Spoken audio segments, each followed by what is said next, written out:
market looking very charming, you are sure to meet those girls, dear girls, those lovely seaside girls. With sticks they steer and promenade the pier to give the boys a treat. In piqué silks and lace, they tip you quite a playful wink. It always is the case, you seldom stop to think.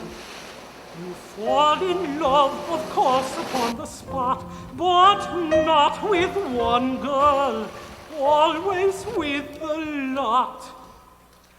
Those girls, those lovely seaside girls, all dimples. Well, here we are in Dublin, in the James Joyce Centre, commemorating the works of our greatest novelist, James Joyce. As a young man, James Joyce lived in impoverished circumstances because of his father's drinking. And one day, on the 10th of June 1904, James Joyce was walking along Nassau Street in the direction of Merrion Square when his eye spotted a beautiful young woman with long auburn hair. Joyce, who had an eye for the ladies, stopped to chat her up. She was called Nora Barnacle. She was from Galway, and she was attracted to Joyce too because he had white trousers, a yachting cap, and light blue eyes. She thought he might be that very romantic figure in her imagination, a Norwegian sailor. But when Joyce spoke, he had a bit of a Dublin accent, and Nora wasn't going to be made a fool of by any Dublin Jackeen, so she flirted with him a little bit, agreed to meet him the next day, but she didn't bother to turn up. But Joyce had found out where she worked as a chambermaid in a small hotel in Lincoln Place. He followed her around there. They made another assignation, and on the 16th of June 1904, James Joyce and Nora Barnacle went out walking on the Strand at Irishtown Ringsend. Now, I didn't know Joyce. He died before I was born. I was only 7 when Nora died, but I was privileged to know many of their friends, and several of them have told me that in the flat in Paris in the 1930s, when Bloomsday was discussed, Nora would adopt an arch look and say, "Bloomsday, sure, that was the day I made a man out of Jim." So some kind of hanky-panky happened, some kind of little sexual entanglement. We don't know quite what, but it doesn't matter. Whatever happened, it impressed that day forever on the mind of James Joyce. Because they were poor, there was no formal wedding, no engagement rings, no wedding rings, no presents. But James Joyce gave Nora Barnacle the most wonderful wedding present of the 20th century. The whole day enshrined forever in the amber of his genius. The day for which, for the young James Joyce, the clocks in Dublin were forever to stand still. 16th of June 1904 became Bloomsday and is now internationally celebrated. For the novel is set in Dublin, and it follows the lives of a group of lower middle class, very ordinary people, but they also echo the wanderings of Odysseus or Ulysses in Homer's great epic poem, The Odyssey. While Joyce was not a popular writer with the establishment in Dublin, attempts were made to suppress the book, although it was never officially banned. It was banned in many other countries, however. But in 1954, a group of Irish writers and poets, led by Anthony Cronin, John Ryan, the poet Paddy Kavanagh, and the novelist Miles Nagopaline, hired a hansom cab and set out to follow the wanderings of Ulysses Bloom round Dublin and made their way out to the Martello Tower. They had quite a lot to drink, and it was a rather umbustious event, but it was very heroic. It was a protest in defense of the isolated artist.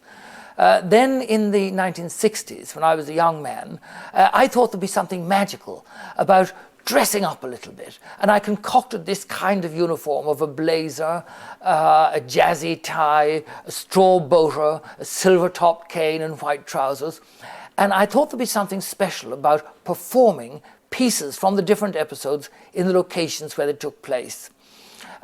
In 1982, I ran the centenary of Joyce here in Dublin, and one of the things we did was we reenacted in costume the Wandering Rocks episode with the Vice-Regal Cavalcade and Father Conmee and all the wonderful characters, including Professor McGinney, whose dancing studio was in this house, who was a real character and also a figure in Ulysses.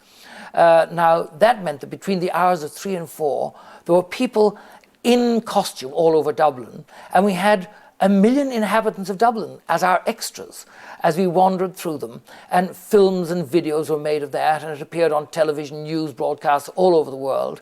And that helped to popularize it. And now today, all over the world, not just in Dublin, but in the wonderful city of Szombathelyen, Joyce is also commemorated, because there is a strong Hungarian connection.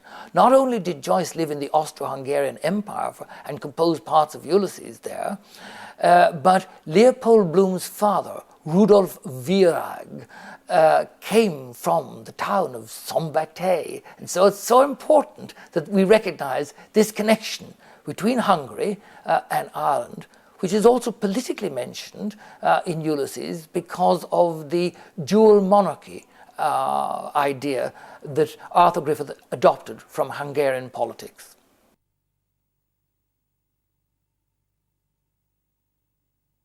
1994-ben a regény történésének 90. évfordulóján rendezett Szombathely először Bloomsday-t. Felfedeztük azt a nagyon feltűnő hasonlóságot, hogy Massey Ferenc kollégánk James Joyce arcvonásait viseli valamiként. Addig, hogy rá tudtuk beszélni, nem volt könnyű, megmondom őszintén, de rá tudtuk beszélni, hogy öltsön egy sötét öltönyt, fehér inget, és akkor néhány apróságot találtunk ki.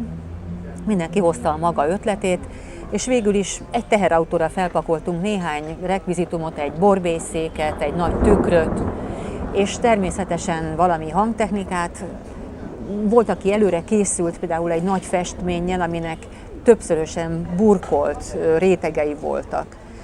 És odaértünk az Ízeumba, lepakoltunk a teherautóról minden délután 2 körül a szentélybe, és akkor egyik percről a másikra dörrent az ég, mint itt az előbb, és elerett az eső, és egy akkora felhőszakadás volt, hogy egy pillanat alatt minden rongyázott, a technika természetesen, és 20 perc múlva kiderült az ég, kisütött a nap, és gondoltuk, hogy akkor most kezdődhet a Bloomsday, de már nem volt se technikánk, se hát jóformán semmink, ugye a vízből kellett mindent elővarázsolni, mindent fölépítettünk, és a legnaturálisabb módon, hangtechnika, hangosítás nélkül, így aztán roppant intimmé, családiassá vált a dolog, és minthogy azóta is minden Bloomsdayen valamikor esik az eső, innen tudjuk, hogy Joyce esőképében van jelen Szombathelyen ezen a napon.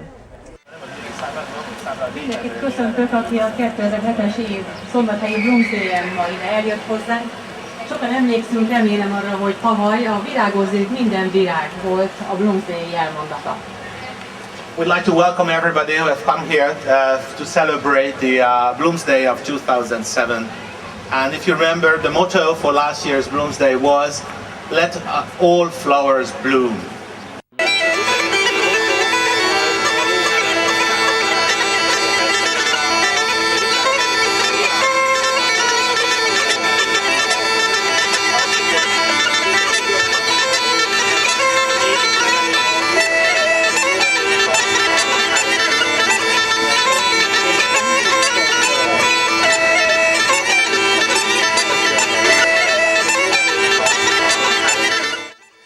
Hát itt vagyunk Szombathelyen, június 16-a van, Bloomsday, körülbelül az ünnepségek fele útján vagyunk. Ugye? Gyakran felmerül az a kérdés, hogy hát olyan messze van ez Dublintól, olyan messze van ez Joyce-tól, mégis hogy honosodhatott meg ez a kultusz itt ebben a városban. És ugye sokan mondják, hogy hát ez olyan keveseket érint, néhány embernek a szórakozása, ugye részben mi, a magyarországi James Joyce Társaság, ami azért elsősorban egy szakmai egyesülés, részben itt a szombathelyi művészek dolga ez.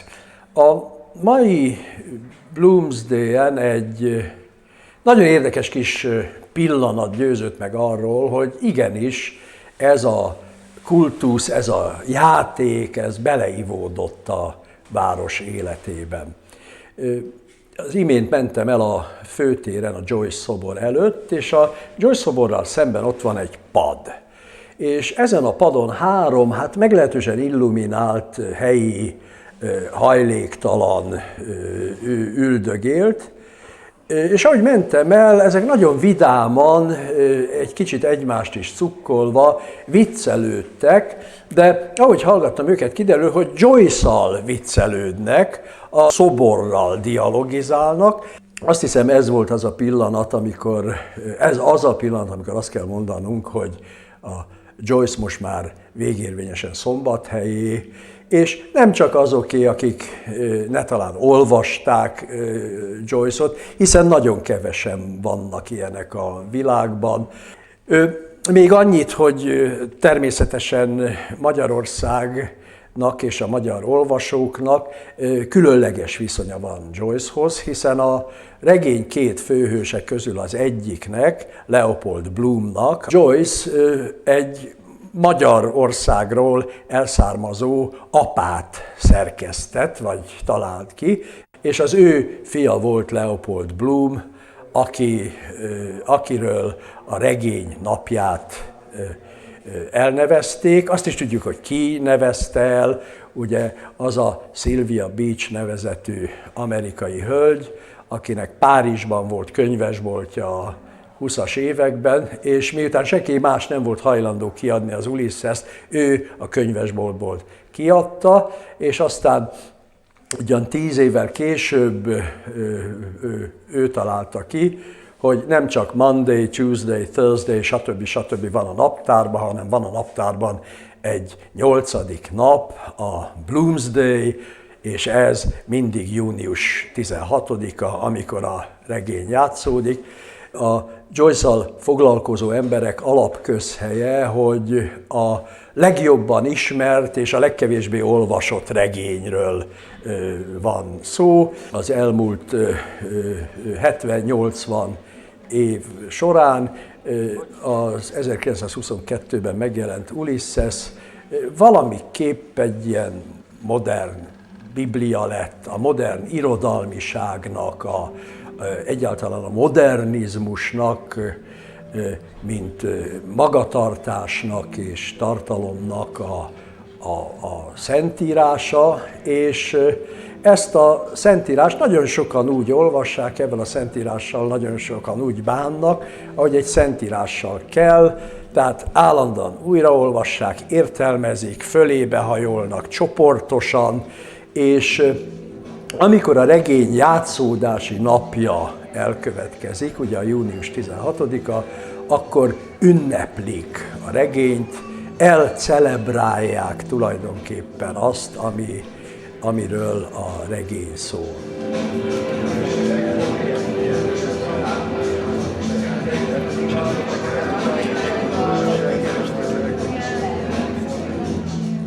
Úgy emlékszem vissza, hogy gimnazista lehettem akkor, amikor olvastam arról, hogy az Ulysses főhőse Leopold Bloom Szombathelyen született. Ez a fantáziámat megmozgatta, hogy hogyan juthatott el Joycehoz a magyarországi kisvárosnak a neve Írországba, vagy Triestbe, ahol élt és alkotott.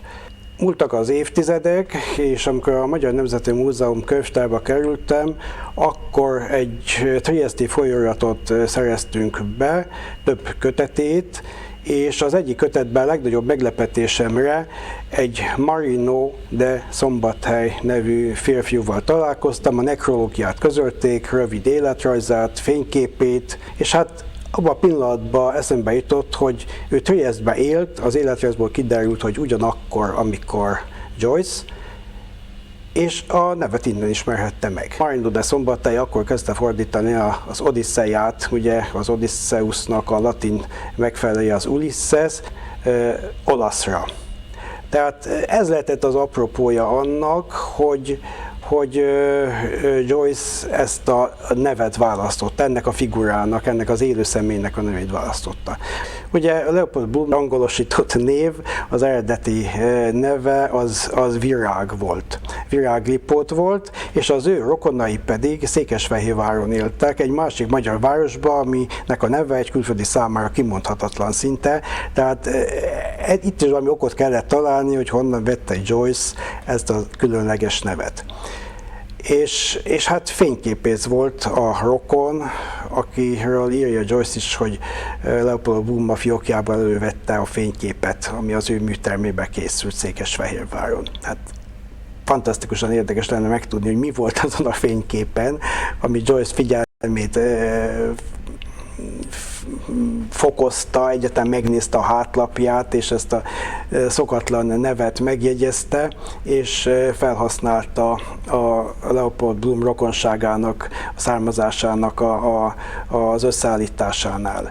Azt hiszem, hogy ezek olyan konkrét dolgok, amik kétségtelenné teszik a Joyce-i filológia számára azt, hogy hogyan is állította össze a családfát, milyen adatokba állította össze. Tehát ez a két összetevő lehetett a Marino de Szombathely és a székesfehérvári fényképész.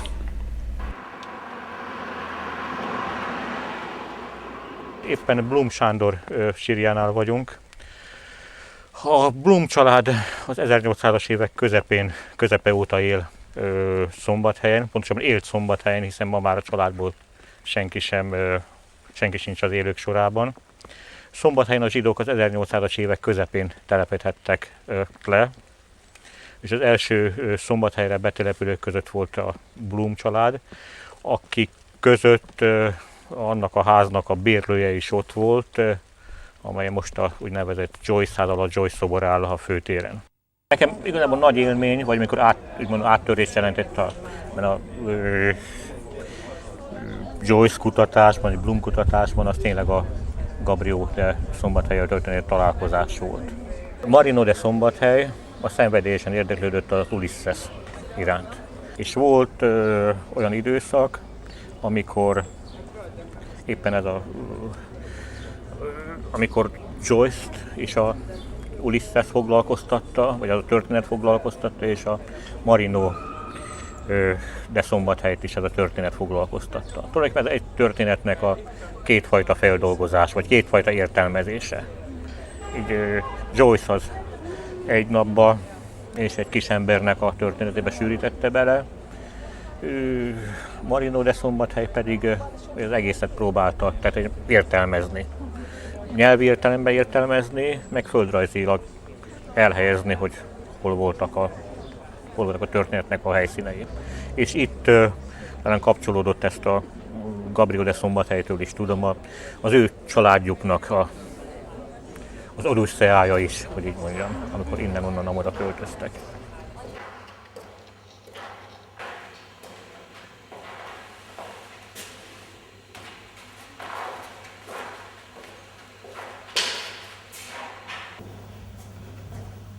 Leopold Bloom is, of course, the greatest character, one of the greatest novels of all time. And you might want to ask yourself, what is it about this character Bloom that makes him so special? And the answer really is nothing. There's nothing really special about him. But that's the genius of Joyce, because his speciality is making the ordinary absolutely remarkable. And so Bloom really isn't a hero in the traditional sense of the word. Like most of us as well, he's a rather shy man.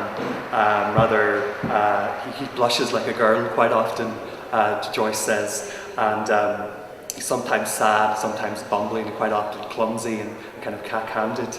And you have to remember as well that this is a man who defecates and masturbates before our very eyes. It's something that we all do, whether we admit it or not. He's also kind of self-centered and perverse, and he has a tendency to think inappropriate thoughts at inappropriate times.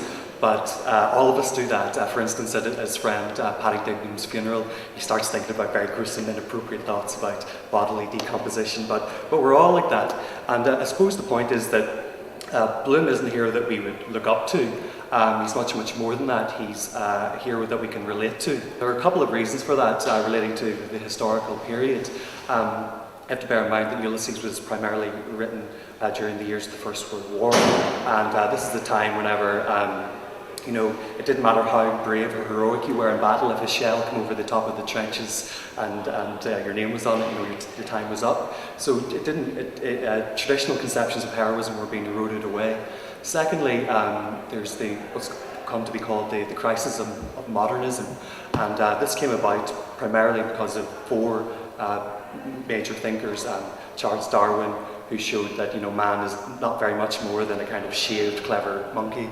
The great philosopher, German philosopher Friedrich Nietzsche, who argued that God is dead and there's no objective morality or meaning in life. We have Sigmund Freud, who showed that man isn't even a master in his own house, or is in control of his own mind quite a lot of the time. And of course Karl Marx, who argued that the story of Western capitalism wasn't going to end at all well. He pointed out the iniquities and inequalities of capitalist regimes. Now, this created at the time in intellectual and artistic circles a sense of nihilism, a sense that life was kind of meaningless and pointless. But Joyce is never like that, and Bloom is never like that. He has his pessimistic moments, but he always, comes through it all in the end.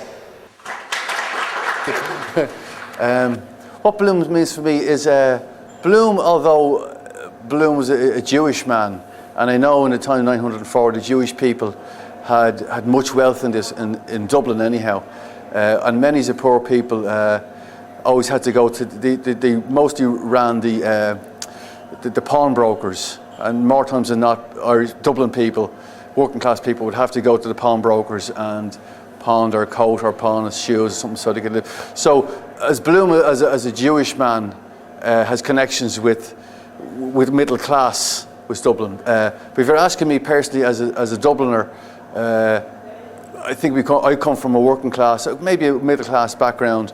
But what I love about Bloom is that and about James Joyce is that he catches what I see even still today, even though it's 1 in 10, there's 1 in 10 foreign nationals in Dublin, but I still think the idioms and the crack and the sheer joy of being a Dubliner in Dublin is second to none. And I love playing Leopold Bloom because he meets all these normal characters and are put on a pedestal in this book, and that's the beauty of being a Dubliner, because it's impossible to be famous in Dublin as a Dubliner, because you'll always know somebody, and when you know somebody's close to you, good luck, you're not famous. This is a work, it's called In Medias Res, which means in the middle of things in Latin, and that's a description of Ulysses. You go straight into the middle. It's a series of 7 maps that together form a large map of Dublin. So you can follow certain characters where they went. For example, here there's a famous episode that's set in the Ormond Hotel. It's called Sirens. And lots of references, musical references, characters that come and go in that episode are there. In Eccles Street, the famous number 7 Eccles Street where Bloom lived is no longer existing. The door of the house is here in this building out in the yard. The rest of it is no longer there. But in the map, of course, it features very largely. I live on number 7 Eccles Street, and my wife is upstairs in bed reading a couple of books. Now, I don't want to interrupt her because she may have company with blazes boiling. But I don't want to interrupt because I have to nip off, and there's a bit of a funeral on 11 o'clock, Dignam's wake, so I better go.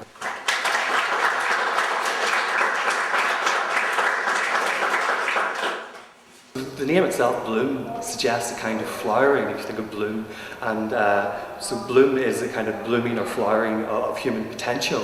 And his lesson in Ulysses is that all we need in life is really love and tolerance, and above all, our own imaginations. Well, I think there are many messages in Ulysses, but Bloom, who is the ordinary man par excellence, has, I think, one striking message for the 21st century, which is so riven with warfare and dissension and hatred and cultural division. Because when he's challenged about his Jewishness and so on, he says, but sure, that's not life for men and women. Insult, history, hatred, all that. Doesn't everyone know it's the opposite of that? And the cynical onlooker says, like what? And he says, the opposite of hatred, I mean love. Excuse me, I have to go. And the lovely thing is that he makes this wonderful statement, which is so true for all of us, and then he has to disappear. He's not Superman. He's an ordinary man. He doesn't burst out of his underpants, develop muscles like Popeye, and bang the citizen who's so antagonistic on the nose, but he undermines him morally.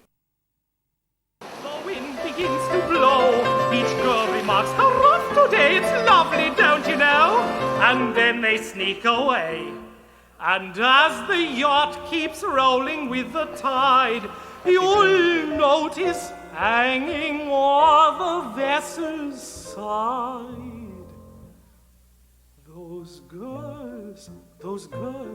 those lovely seaside girls, all dimples, smiles, and curls, each head it simply whirls. They look a sight, complexions green and white.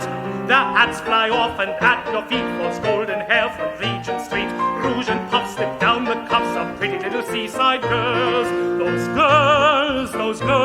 Those lovely seaside girls, all dimples, smiles, and curls. Your head it simply whirls. They look all right, complexions pink and white. They've diamond rings and dainty feet, golden hair from Regent Street, lace and grace and lots of face, those pretty little seaside girls.